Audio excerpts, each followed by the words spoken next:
You were his manager. You covered him as a broadcaster all these years, and I know you had a very special relationship with him. Tell us about who Roy Halladay was. Well, he was a very, very focused young man, and obviously very talented. He was a number one pick by the Blue Jays, and he had some early success, but then he had some troubles. He had some struggles, and in 2001 in spring training, we decided to send him to the minor leagues, and that was a big blow to his ego, and obviously he was very concerned and upset about it, but he took it the right way and went down to minor leagues and put in a lot of time and got to the status of a Cy Young Award winner. And a lot of people would have given up, would have rebelled, would have tried to prove everybody wrong. But at the same time, he went down there and said, I'm going to just do my work and become the best pitcher I can, and he did. And he had 203 career wins, only 105 losses for a Blue Jays team that was, average at best at the time before the reemergence recently. So talk about his stuff and when compared to maybe some of the old school guys. Well, he is very much old school because when he went out to the mound, his mindset was to win the game. He was going to stay out there as long as it took. And I think his complete games and his shutout record reflects that.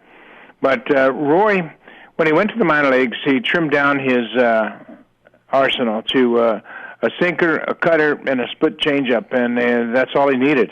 He really focused on commanding the strike zone with all three of those pitches. He was very efficient. He always pitched ahead, and I think in talking to hitters that faced him during his career, they always felt like they were overmatched, and I think that's the greatest testimony you can have as a pitcher, that hitters were never comfortable and never felt like they had a chance facing Roy Halladay. And go back to that conversation you had with him when you sent him down to the minor leagues. I mean, how are you going to approach it with this guy? Because he came up with so much promise, and he wasn't really living up to what expectations were. How did you approach that with him?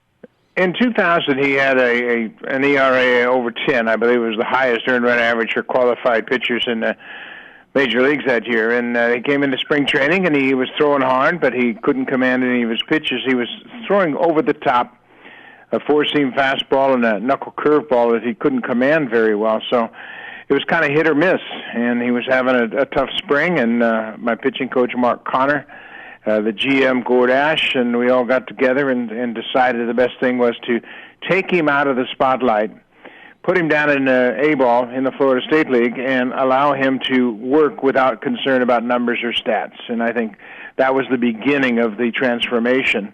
When he got to Double-A, he hooked up with Mel Queen, a great major league pitcher in his own right, and became a terrific pitching coach. And Mel was our minor league pitching coordinator, and he told Roy a phrase that really stuck with Roy. And Mel's phrase was, "Roy, I want you to throw sidearm," and that's where he ended up with his high three-quarter delivery.